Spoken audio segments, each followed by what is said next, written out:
Bismillahirrahmanirrahim. Alhamdulillahirabbil alamin. Allahumma shalli wa sallim wa barik ala sayyidina Muhammad wa ala ali sayyidina Muhammad. Kama shallaita wa sallamta wa barakta ala sayyidina Ibrahim wa ala sayyidina Ibrahim fil alamin innaka Hamidum Majid. Qala rabbi shrah li sadri wa yassir li amri wa hlul 'uqdatam min lisani yafqahu qawli. Qalu subhanaka la ilma lana illa ma 'allamtana innaka antal alimul hakim. Shadaqallahul azim. Bapak Ibu hadirin jamaah rahimakumullah. Kita lanjutkan tafsir hadis ahkam. Kita sampai pada perintah Allah terhadap iblis untuk menghormat Nabi Adam karena sudah kalah di dalam mendemonstrasikan keahliannya, keilmuannya.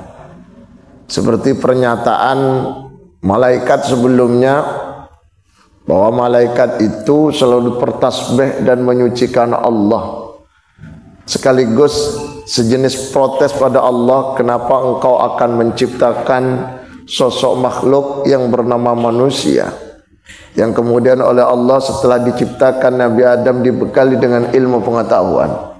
Artinya orang hidup di dunia itu harus punya ilmu, tidak boleh tidak punya ilmu, alias bodoh. Harus pintar, cerdas.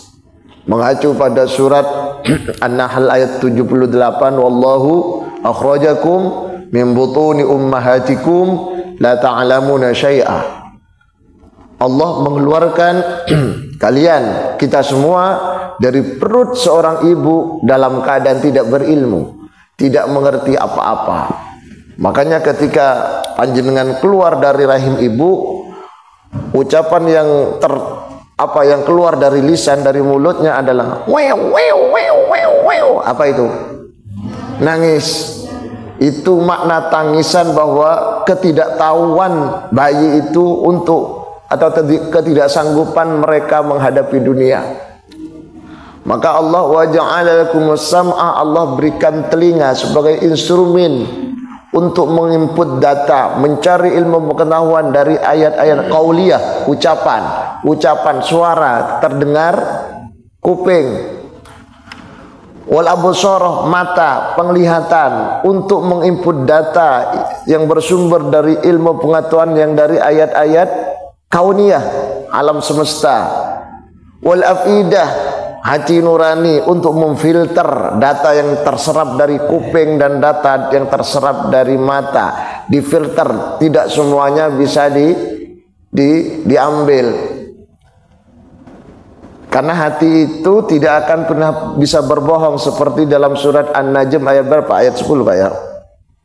Ayat 10, 11, ayat 10, 11. Maka dzabal fuadu mar'a, hati nurani sampai kapanpun tidak akan pernah bisa berbohong. Mulut okelah sering berbohong, tapi mata pandangan tidak bisa berbohong Pak. Seorang wanita yang jatuh cinta terhadap seorang pria jatuh cinta pada seorang wanita, mulutnya mengatakan moh, tapi meripati ketok leiku sayang. Betul apa betul? Kok titik saya ngomong betul? Betul. Nggak bisa berbohong Pak. Ya apa Pak? Enak apa enggak? Itu kelihatan. Makanan itu enak apa? Tidak. Nggak bisa berbohong. Kerasan di sini, enggak kerasan, padahal kerasan, enggak bisa dibohongi. Bahasa tubuh itu adalah refleksi dari isi hati. Kalau mulut itu bisa berbohong Pak. Makanya mulut besok di akhirat itu dikunci, dilakban, digembok, enggak ngomong tok. Coba perasaan. Yauma tashhadu alaihim alsinatuhum yauma tashhadu alaihim alsinatuhum wa arjuluhum yauma tashhadu alaihim alsinatuhum wa arjuluhum bima kanu yaksibun. Yauma idzi yuwaffihimullahu dinahumul haqq. Ya Bapak. innalladzina yarmunal muhsanati wal ghafilati mu'minati wa fid dunya wal akhirah wa lahum 'adzabun 'adzim yauma tashhadu 'alaihim alsinatuhum wa aydihim warjuluhum bima kanu ya'malun. Jadi nanti yang diminta pertanggungjawaban itu atau ditanyakan termasuk diantaranya adalah tangannya, Pak. Kalau mulut bisa berkilah, wis mari dorong, padahal wis mari. Ada nggak orang suka begitu, Pak? Ada. Wong krungu? Enggak. Pun. Jadi kita itu harus belajar. Nah, ketika Nabi Adam dibekali dengan ilmu pengetahuan dan Allah ingin membuktikan bahwa Adam itu adalah manusia yang bisa diandalkan, ditampilkan, didemonstrasikan. Ini yang kemudian ditiru di pondok-pondok itu, Pak. Kalau ada anak yang sudah lulus pintar apa ditampilkan, hafal Quran, bukan untuk pamir, bukan, tapi untuk didemonstrasikan agar menjadi contoh dan daya tarik sendiri bagi yang lain yang belum hafal Quran. Okay. Maka muncul istilah kalau dalam keluarga walimah, ngerti walimah? Walimatul arus, manten. Gak boleh singitan mantenku. Masa manten di dalam hotel berdua ngundang Mbak Mutin sama Ustaz. Kok tahu? Aku sering diundang tapi gak gelem. Manten harus disaksikan orang banyak, didemonstrasikan, terkadang duduk di atas pelaminan. Kuade apa pelaminan? Pelaminan sama aja ya. Ada itu, biar tahu orang dan tidak menimbulkan fitnah. Ya Pak, Bapak kalau mau kawin lagi jangan sembunyi, Pak. Ya, terangkan dulu izin dulu, terang-terangan, ojo singitan, nggak boleh, itu akan menimbulkan fitnah, bahaya itu fitnah. Maka pagi hari ini kita melanjutkan respon iblis tatkala disuruh menghormat. Wa in qulna lil malaikati isjudu li adama fasajadu illa iblis aba wastakbara wa kana minal kafirin. Dan ketika aku katakan pada para malaikat penghuni surga, usjudu, hormat. Sujud niku hormat, Pak, bukan sujud jungkal buatan. Sujud itu takriman wa ta'ziman, hormat. Ya bukan hormat gini, bukan. Maksudnya menghormat, mungkin merunduk. Hormatlah atau sujudlah kalau bunyi ayatnya, Pak. Sujud penghormatan, bukan sujud penghambaan. Ay sujudu tahiyatin ay sujudu tahiyatin bil inhina, dengan merunduk. Li Adama, terhadap Adam, hormatlah malaikat terhadap Adam karena Adam yang berilmu. Ini menjadi pelajaran bagi umat manusia. Orang berilmu akan terhormat kedudukannya di sisi Allah dan di sisi manusia. Betul apa betul? Betul. Si loro lanang loro telu, loro sing ngomong betul, sing liyane gak gelem ngomong.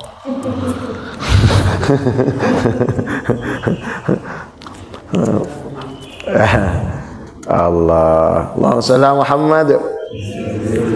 Karena malaikat diperintahkan tuh hormat, fasajadu, sujud, hormat semuanya, hormat malaikat. Makanya ketika ada orang selalu tunduk pada Allah, nggak pernah maksiat, Pak, maka kedudukannya lebih mulia dari malaikat. Karena malaikat itu sujud memang tidak ada pantangannya, tidak ada tantangannya, tidak ada godaannya. Lek menungso gudoy wake, Pak. Sugih didik gudoy apa? Lek wong lanang mesti pengen rapi. Betul. Lek wong wedok sugih didik mesti pengen tumbas iki, tumbas iku, gelang, kalung, anting, gelange sikil. Kabeh. Ngoten, Pak. Suki naik titik jabatannya rodok sombong. Liku gudoi menungso yang disebut dengan nafsu. Nafsu niku enten 3. Siji nafsu ammarah. Sing selalu mengajak keburukan. Wa ma ubarri'u nafsi innan nafsala ammaratum bisu. Nafsu itu selalu mengajak yang jelek. Ngaji, ayo sampean bubuk ae lo. Senden bubuk kok kan gak ketok. Ustaz gak kira ketok lek awakmu bubuk. Apa kok ketok? Kan ketutup satir. Aman. Cari ini siapa itu? Cari siapa? Nafsu. Bukan cari ini setan, Pak. Nafsu. Setan dengan nafsu beda, bro. Titik dasar setan boten. Ada beda, walaupun sama-sama mengajak keburukan. Kalau setan itu ada ayatnya sendiri. Ya ayyuhalladzina amanu la tattabi'u khutuwati syaitan. Wa man yattabi' khutuwati syaitan fa innahu ya'muru bil fahsya'i wal munkar. Walaula fadlullahi 'alaikum wa rahmatuhu ma zaka minkum min ahadin abada. Itu setan, Pak. Hei orang beriman, jangan mengikuti program setan. Berarti setan itu punya program. Dalam surah An-Nur kata. Kalau spontanitas tak ada program, itu bukan tugasnya setan, tugasnya nafsu. Bu, jenengan asma'i sinten, Bu? Bu Husnul ya. Tak tunggu sehat sama. Sikile rada Pak. Gak lino, Pak.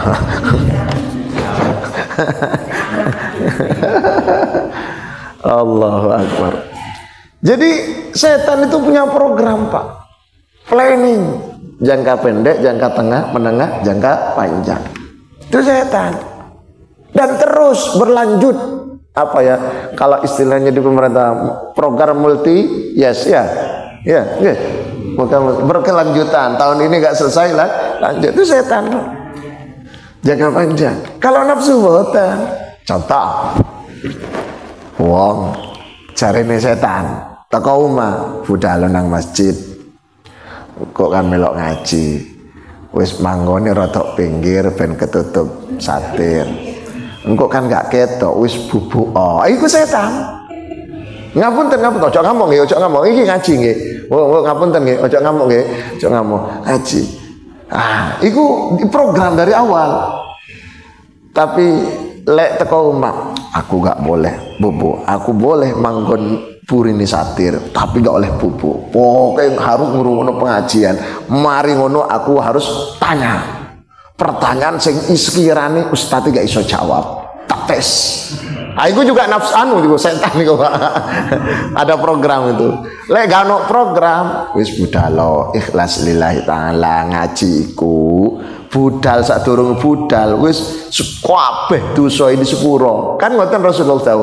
Man intaqala li ta'allama ilman ghufira lahu qabla yaqtuwa. Sapa wong sing budal, siapa orang yang berangkat untuk ngaji, dosanya dimaafkan oleh Allah sebelum berangkat. Ono sing nyeleduk, berarti gak usah berangkat. Kan dosa wis. Itu niatnya begitu, nyampe di masjid, Pak. Padahal meripat itu tak usah digini kan. Apa ya? Ini bukan ini. Lek jarum turu blitek, trek ngene. Sampai ngetan mendelikno. Ternyata tetap merem. Iku jenenge nafsu. Jadi beda nih. Kalau spontanitas iku nafsu, kalau ada program setan. Makanya Bang Nabi mengatakan, awas. Kejahatan bukan karena ada niat pelakunya, tapi karena ada kesempatan. Waspadalah, kan gitu Bang Nabi. Itu nafsu, Pak. Pun. Fasajadu, hormat kabeh, Pak.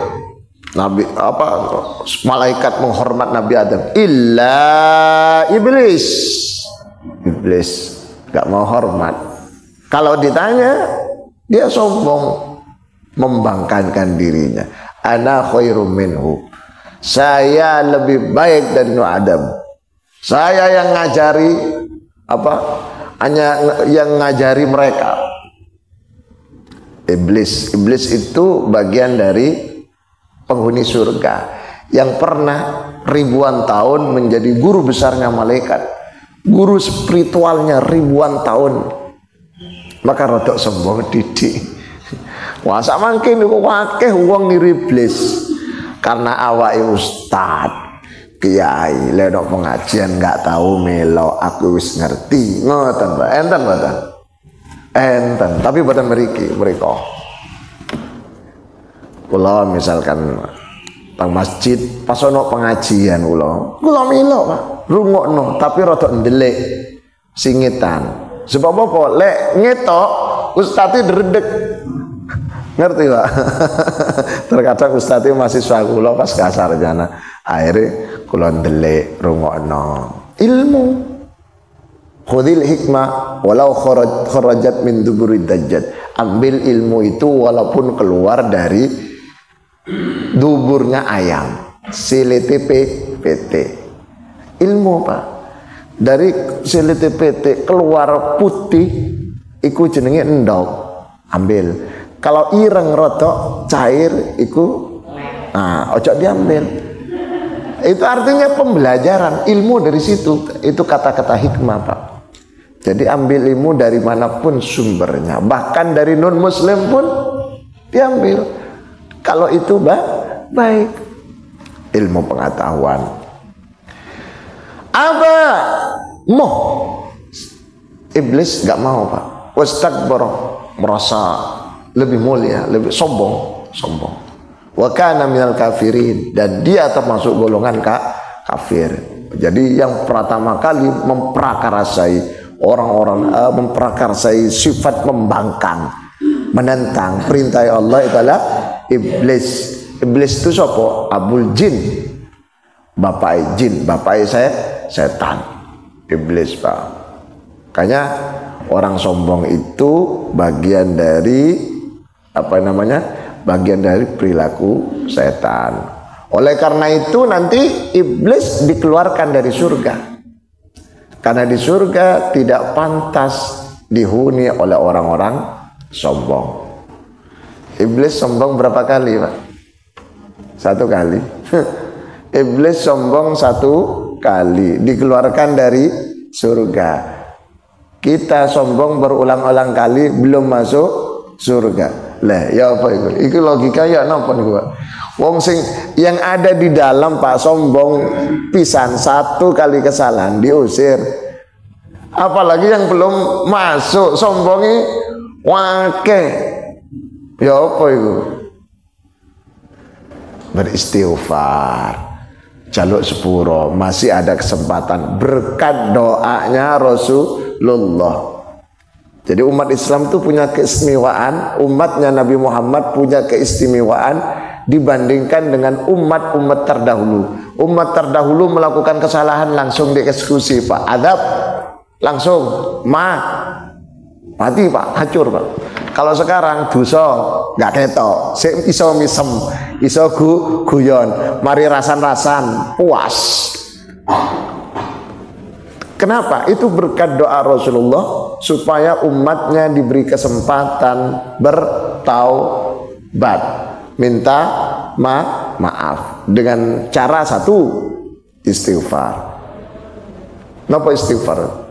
Ya berbagai jenis permintaan maaf kita pada Allah. Boleh astaghfirullah, boleh astaghfirullah, boleh astaghfirullahalazim, boleh astaghfirullahalazim alladzi la ilaha illa huwal hayyul qayyum wa atubu ilaih, boleh astaghfirullahalazim li wa liwalidayya wa li ashabil huquqil wajibati alayya wal yamil muslimin wal muslimat wal mu'minin wal mu'minat al ahya'i yang hidup-hidup wal amwat yang sudah mati. Jadi istighfar yang model terakhir ini istighfar untuk seluruhnya, seluruh umat Islam, orang mukmin termasuk orang yang sudah meninggal. Understand?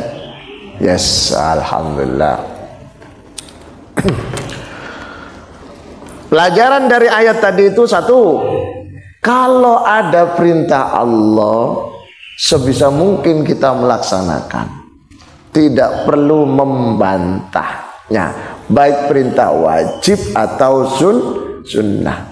Andaikan pun belum maksimal, kata orang Malaysia, tak apalah, tak apa, tetapi hati kita pengen sekali melakukan semaksimal mungkin. Contoh, hayya 'alas shalah, mari salat, monggo salat. Waktu itu panjenengan orang itu menjaga portal rel kereta api yang tidak bisa ditinggal.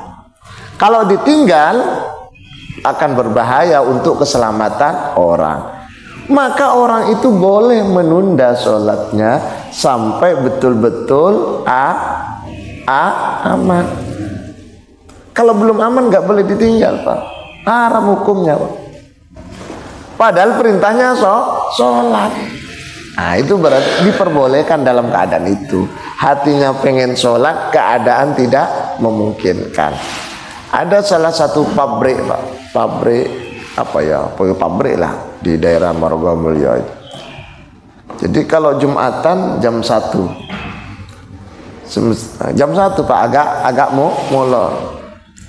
Karena memang sistemnya sudah diatur begitu. Mesin juga nggak bisa dimatiin kalau sudah hidup dan seterusnya.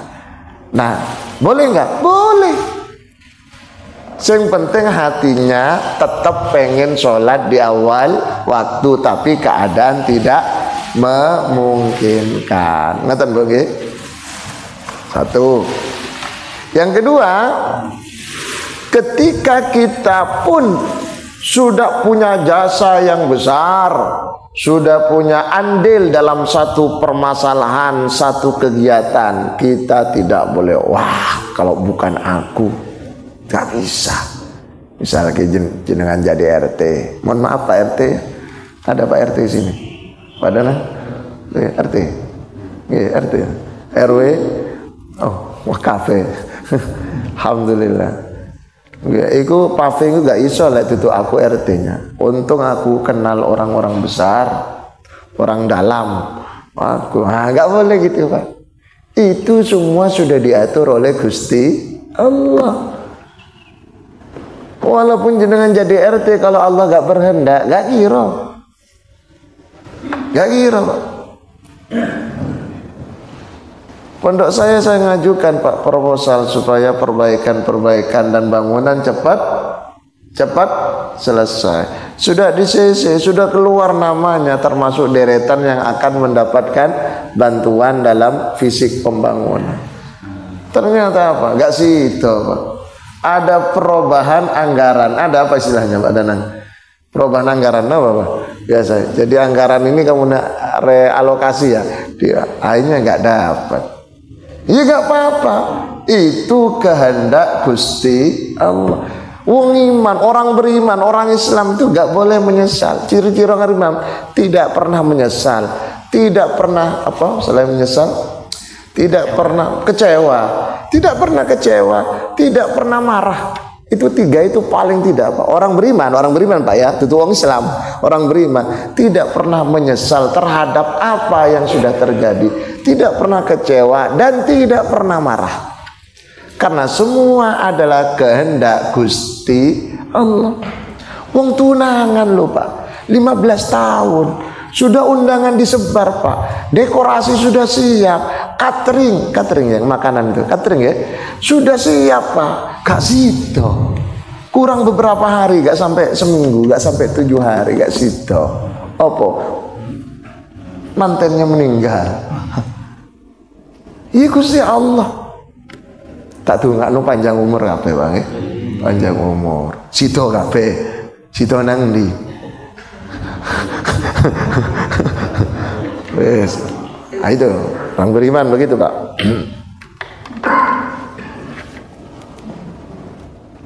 Wastakbaru wa kana minal kafirin. Yang terakhir dari ayat yang pertama, jangan sampai menjadi orang-orang yang kafir. Kafirku yang tertutup hati, pikiran dan nuraninya. Kafaro itu kan sama kafar, cover. Ini kan biar kuat, Pak, ditutup kan. Ini cover namanya. Kafar. Orang kafir itu tertutup hatinya dari kebenaran. Abu Jahal ketika ditanya oleh kawannya, Abu Jahal, apa? Kamu yakin nggak kalau yang dibaca Muhammad itu ciptaan Muhammad? Nggak yakin. Kamu yakin dari mana? Itu dari Gusti Allah, dari Tuhan. Kenapa kamu nggak iman? Oh, urusan lain, kata Abu Jahal, Pak. Abu Jahal hatinya tercover, tertutup. Berarti Abu Jahal minal kafirin. Jelas kan? Oke. Ada pertanyaan? Tak ada. Tadi lanjutannya nafsu tadi, Ustaz. Oh iya, nafsu belum selesai ya. Baru satu kan tadi? Nafsu. Yang pertama nafsu ammarah. Nafsu yang selalu mengajak keburukan. Itu ammarah.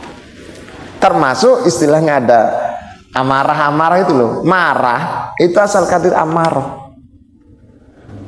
Disinggung didik marah, itu nafsu. Padahal disinggung itu kalau nggak ditanggapi, Pak, itu nggak ada masalah. Itu amarah. Kemudian yang kedua namanya ada nafsul lawwamah. Nafsul lawwamah itu tengah-tengah.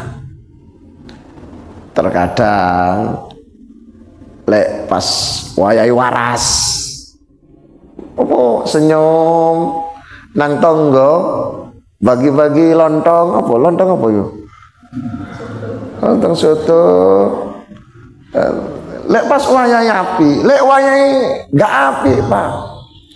Nang tonggo lu disopo lu. Ngono. Gak tahu misem, Pak. Mau cucu ngae. Sing lanang lu ngekeki blonjo, mari lonja. Telah gak ngomong suwun, gak ngopo. Enten nggih? Ada. Iku namanya waktu gaji. Pokoknya lawama itu terkadang api, terkadang elek. Dan iki yang sering terjadi. Menungso, roto menungso nafsunya lawama. Kumat-kumatan. Lek wayahe kenceng, Pak, duha iku, Pak, tutu 2 rakaat, Pak, 12. Dan itu pun tiap rakaat dawa. Suratnya panjang. Kabeh surat sing ngapal diwaca. Lek wayahe waras. Lek wayahe males 2 rakaat gak gelem, Pak. Wong duha suku min sunnah. Gak sholat, gak popo. Lho ngono, Pak. Enten nggih? Wong teko. Iku menungso. Lah, biar lebih banyak warasnya daripada gak warasnya. Itu latihan. Selalu bertasbih dan beristighfar. Bertasbih itu menyucikan hatinya. Subhanallah. Itu maha suci Allah kan. Jadi imbas pancaran kesucian Allah mengalir pada kita. Subhanallah. Kalau istighfar, permintaan maaf supaya dosai disepuro, hilang. Model jenengan kan dosai wake. Nggih, kula wake dosai. Panjenengan, Pak, wake dosai. Tapi sing paling akeh sebelah mriko. Allah. Pun yang ketiga nafsul mutmainnah. Ini pembagian nafsu secara umum. Kalau lebih rinci lagi jadi 5 nanti. Wis 3 ae aja akeh-akeh. Oleh keakehan enggak masuk nanti. Sing nomor 3 mutmainnah yang biasa dibaca oleh mutin ketika pemakaman ngubur gitu.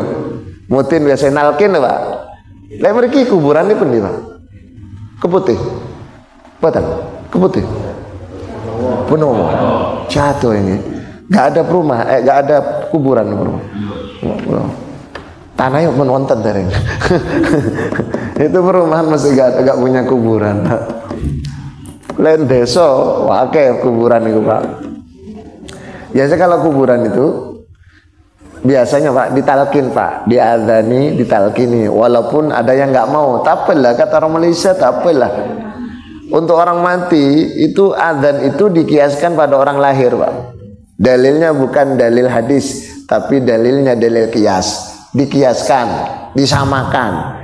Orang lahir baru datang ke dunia, adzan, betul nggak? Bayi diadzan betul, adzan kan? Terus orang baru keluar dari dunia, apa namanya? Meninggal, diadzani. Itu kias. Tapi kalau talqin, ya fulan, saya timalakani mungkar wa nakir yas'alani marrabbuka, itu hadis.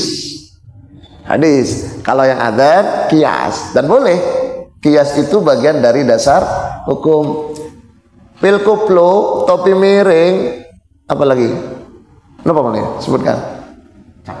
Cap tikus, apa boleh? Kok? Itu kalau cari dalam hadisnya nggak ada Pak. Wal pil kuplu, wal topi tikus, nggak ada. Kok haram? Itu dalilnya kias. Ayo.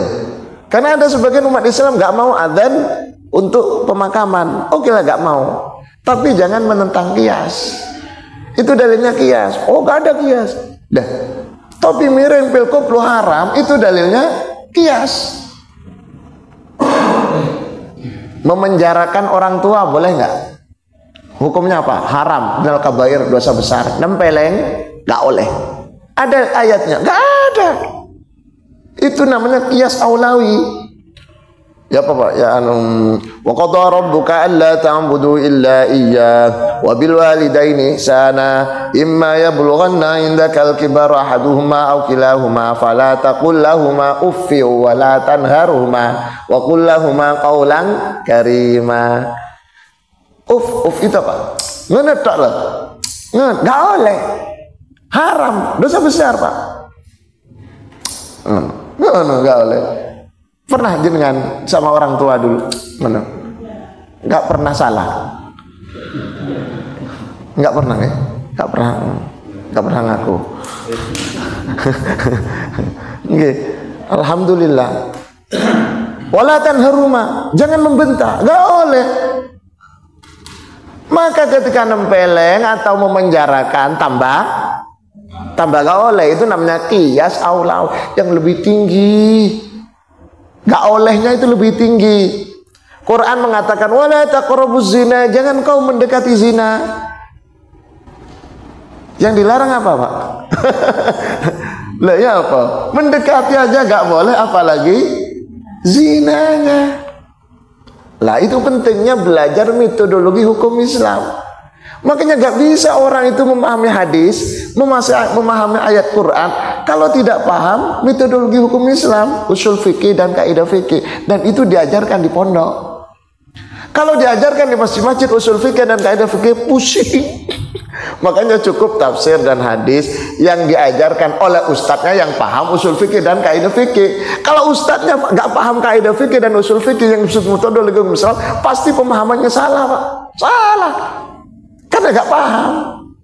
Nah itu maka selektif mencari ustadz, kiai yang ngaji atau ceramah. Biar apa? Kalau ustadznya benar, besar kemungkinan muridnya, jamaahnya bisa benar, bisa salah kalau salah paham. Tapi kalau ustadznya salah, pasti jamaahnya salah kabeh. Betul apa betul? Siapa ngomong gak betul? Ya no ya. Betul Pak, saya itu. Maka saya sampaikan ke Takmir Rabino, boleh ustadz siapa saja, harus selektif, track recordnya pendidikannya harus jelas. Kalau di Mesir Pak, di Mesir gitu. Jadi semua yang ngajar di Al-Azhar itu dilihat Pak, track recordnya, bacaannya itu, apa bacaan? Kalau sudah bacaan dari buku-buku pengarangnya yang nggak pernah sekolah, nggak pernah berguru, melainkan dia belajar otodidak. Gak pernah berguru Pak. Contoh siapa Pak? Mohon maaf saya sebutkan. ulama besar terkenal Pak, menjadi panutan remaja-remaja modern Pak. Yang mana Ibnu Taimiyah, itu Nabi ya, iya Ibnu Taimiyah, Ibnu Taimiyah. Ibnu Taimiyah itu ulama besar Pak, tapi belajar tidak pernah berguru. Otodidak, tapi apal kape. Ya cuma gitu Pak. Sering dan banyak pendapatnya itu bertentangan dengan ulama. Contoh. Ibu nyusui tonggo bisa jadi mahram, ngerti mahram? Jadi mahram birodok karena suson, mahram karena susuan, itu syaratnya siji, nyusui minimal 5 kali. 5 kali. Kalau sekali tidak jadi mahram, 2 kali gak jadi mahram. Minimal 5 kali, lebih tambah mahram. Syaratnya 5 kali. Yang kedua, umurnya kurang dari 2 tahun. Qoblal haulain, qobla sanaten, sebelum 2 tahun. Lah Ibnu Taimiyah dan kawan-kawan, maksudnya ulama Arab Saudi, itu memutuskan boleh anak itu lebih dari 2 tahun disusui jadi mahram. Loh, ini kan lebih dari 2 tahun kafe. Lah ya boleh kayak iki disusui Pak, gak jadi mahram. Nah, itu gimana cara pikirnya? Gak paham. Sehingga muncul perceraian gara-gara suami, gara-gara suami nyusu ke istri, batal nikahnya, cerai. Dari mana logika itu? Gak ada itu. Hadisnya jelas. Jadi mahram itu kalau kurang dari 2 tahun umurnya. Panjenengan kan sudah lebih 2 tahun gitu. Nah ya apa? Nah, itu contoh ulama atau guru besar tanpa melalui proses belajar ada gurunya. Sehingga Syekh Abdul Qadir Jilani sering mengatakan, faman ta'allama bila syaikhin, orang yang belajar tak ada gurunya, otodidak, agama ya, bukan mesin, bukan apa, agama, fa syaikhuhu syaitan, digurui oleh setan. Ayo apa? Balik lagi setan, cari setan, aku tok sing salah. Jadi nafsu ada 3 itu Pak. Secara umum, nafsu ammarah yang selalu mengajak keburukan, nafsul lawama waras waras ini Pak, tengah-tengah, nafsul mutmainnah, uang yang nggak tahu, koyok nggak punya perasaan belas, dihina senyum Pak, nggak pernah marah, koyok model Pak Harto senyum dok Pak. Ayo senyum dok, tapi hilang kok. Ya no, Preben. Ya. Kalau yang seperti Ustaz jelaskan tadi, hukum kias yang secara konteks secara hukum Islam, kalau dikaitkan dengan kayak fikih yang ada ayat baik, kayak misalnya kalau yang kias tadi itu misalnya masalah makanan atau masalah yang itu kalau di Arab mungkin ini lain, kalau di negara lain lain. Nah, kalau misalnya dihubungkan dengan ayat baik, misalnya dulu tidak ada, kalau kita temukan naik apa atau naik unta, kalau kita temukan naik unta dulu, terus sekarang naik pesawat. Itu kan bid'ah baik ya. Nah, itu kaitannya apa kalau dalam dalil kias? Jadi kalau kias itu tidak ada hubungannya dengan apa ya, bid'ah hasanah, bid'ah sayyi'ah, agak ada. Kalau kias itu jadi motif ataupun alasannya sama. Misalkan tadi saya sebutkan bentak orang tua itu ngelarani hati. Berarti membuat orang tua tidak nyaman. Memenjarakan kan nggak ada dalam hadisnya. Tapi wong tua tetap hatinya pasti tidak nyaman. Jadi ada motif atau alasan yang sama. Pilkuplu membuat orang mabuk. Apalagi lah satunya tadi topi apa? Topi miring. Itu semua membuat orang apa namanya? Fly atau mabuk. Itu dikiaskan dengan homer. Di zaman Nabi kan, zaman dulu ya adanya homer. Orang kalau minum mabuk Pak. Belum ada istilah topi miring, apa pil tikus, apa macam-macam dan seterusnya. Itu kalau bid'ah hasanah itu Pak, bid'ah sayyi'ah dan hasan sama sekali di masa Rasulullah tidak ada. Tidak ada. Contoh, di masa Rasulullah orang naik haji itu pakai onta. Nah sekarang nggak pakai onta, pakai pesawat atau pakai kapal dulu. Itu bukan kias. Bukan kias, itu namanya apa ya? Ya bid'ah hasanah, disebut maslahah. Contoh, dulu yang paling jelas bid'ah hasanah, contoh dulu di masa Rasulullah Quran itu tidak boleh ditulis, hadis juga boleh. Maksud saya hadis nggak boleh ditulis, Quran boleh ditulis. Tapi setelah banyaknya di masa di masa pemerintahan dinasti Umayyah, di masa Khalifah Umar bin Abdul Aziz, dia punya penasehat spiritual namanya Syekh Az-Zuhri. Dia perintahkan Az-Zuhri untuk mengkodifikasikan, membukukan hadis. Padahal di masa Rasulullah tidak boleh nulis hadis. Apa tujuannya di masa Rasulullah nggak boleh nulis hadis, Pak?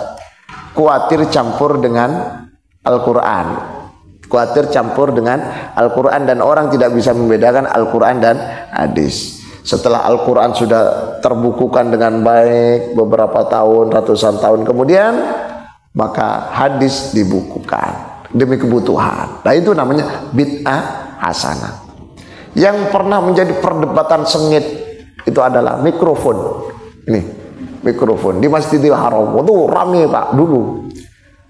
Kan di Masjidil Haram waktu munculnya mikrofon, ada seorang ulama di Masjidil Haram yang ngajar Masjidil Haram itu mengharamkan Masjidil Haram pakai mikrofon, nggak boleh. Debat Pak lama itu, tarik ulur Pak. Akhirnya apa? Mendatangkan ulama besar dari Kairo, namanya Syekh Muhammad Mutawalli Asy-Sya'rawi, yang YouTube-nya banyak. Itu karena karena sudah ada rekaman Pak. Didatangkan ke Arab Saudi untuk diskusi tentang hukumnya mikrofon. Karena ulama Arab Saudi mengharamkan, ulama Mesir membolehkan. Ini karena termasuk apa tadi? Bid'ah hasanah. Debat Pak. Kata ulama Arab Saudi haram. Tidak ada di masa Rasulullah mikrofon, cukup suaranya dibantarkan. Kata Imam Sya'rawi dari Mesir mengatakan, dan kebetulan ulama Arab Saudi itu pakai kacamata nadhara, kacamata yang tebal dulu itu Pak, yang gini. Ditanya oleh Imam Sya'rawi, Syekh, anta istamalta nadhara, kau memakai kacamata, itu haram, bid'ah. Gak ada di masa Rasulullah. Ada nggak kacamata? Gak ada. Apa jawabannya ulama dari Arab Saudi? Ini bagus ini, karena memperjelas bacaan ayat Quran, membantu. Jadi orang yang terahum bisa jelas. Dijawab oleh Imam Sya'rawi, mikrofon juga bagus. Orang suaranya gak banter bisa banter. Mikir deh. Akhirnya apa? Lentur hatinya Pak. Dan menerima. Sampai sekarang Masjidil Haram, Masjid Nabawi ada mikrofon dan diikuti oleh masjid-masjid lain. Itu Pak, berkat ulama Mesir Pak. Jadi terkadang ustadz kiai ataupun siapapun yang mengatakan hukum terlalu keras, terkadang memang nggak paham asli esensinya, itu nggak paham.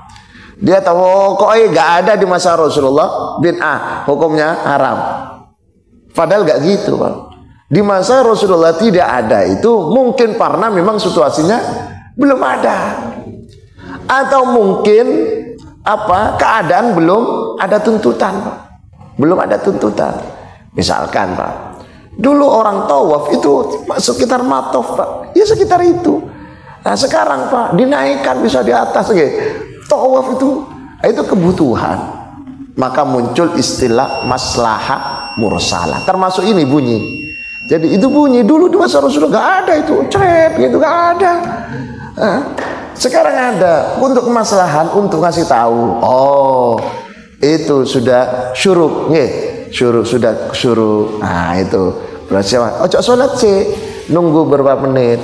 Nunggu bunderannya matahari itu keluar. Nah, gini lah. Serit, ini kan bunyi di atas serit. Sampai gini lah. Itu salat nanti. Atas titik duha nanti. Ngaten lah. Ngaten nggih? Jadi ada bid'ah hasanah, bid'ah sayyi'ah. Kalau sayyi'ah ojo dilakoni. So, seperti apa? Ya perbuatan yang dilarang, yang diharamkan.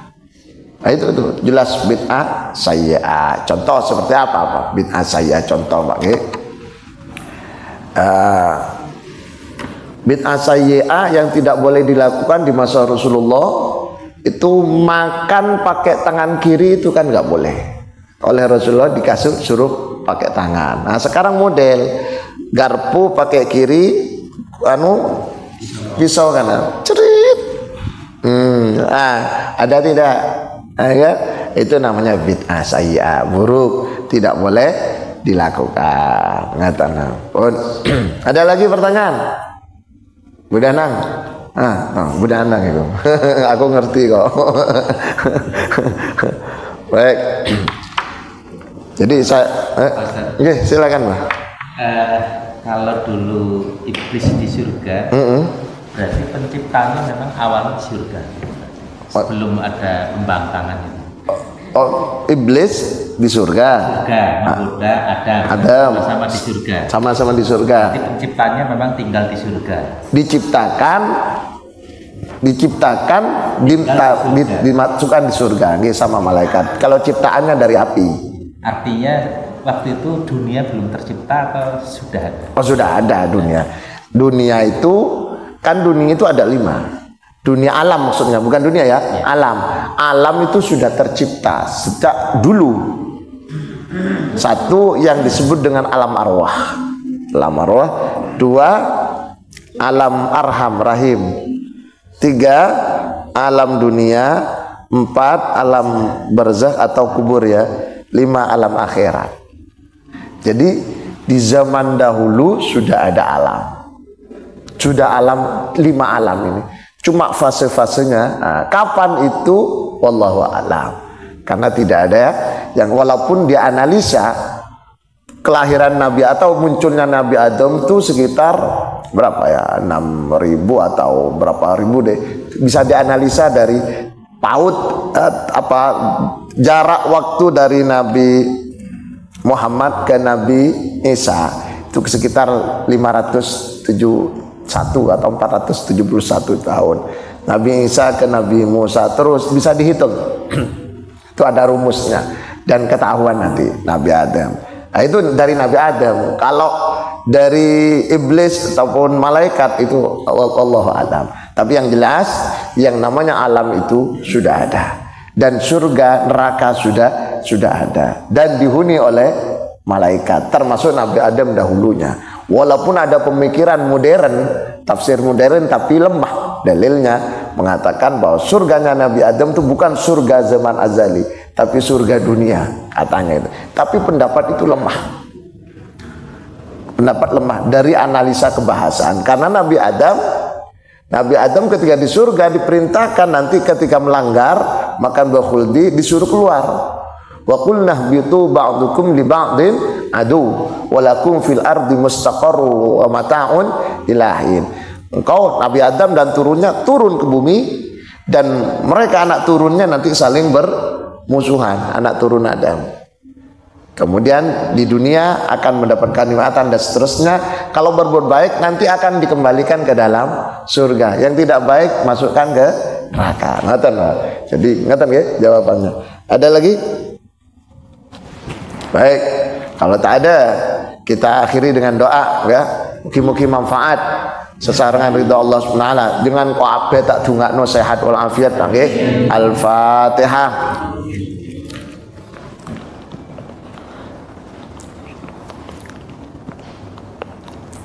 Diakhiri dengan pembacaan surat Al-Asr bersama-sama. Bismillahirrahmanirrahim. Wal 'asri innal insana lafi khusrin illa alladzina amanu wa 'amilus solihati wa tawassaw bil haqqi wa tawassaw bis sabr.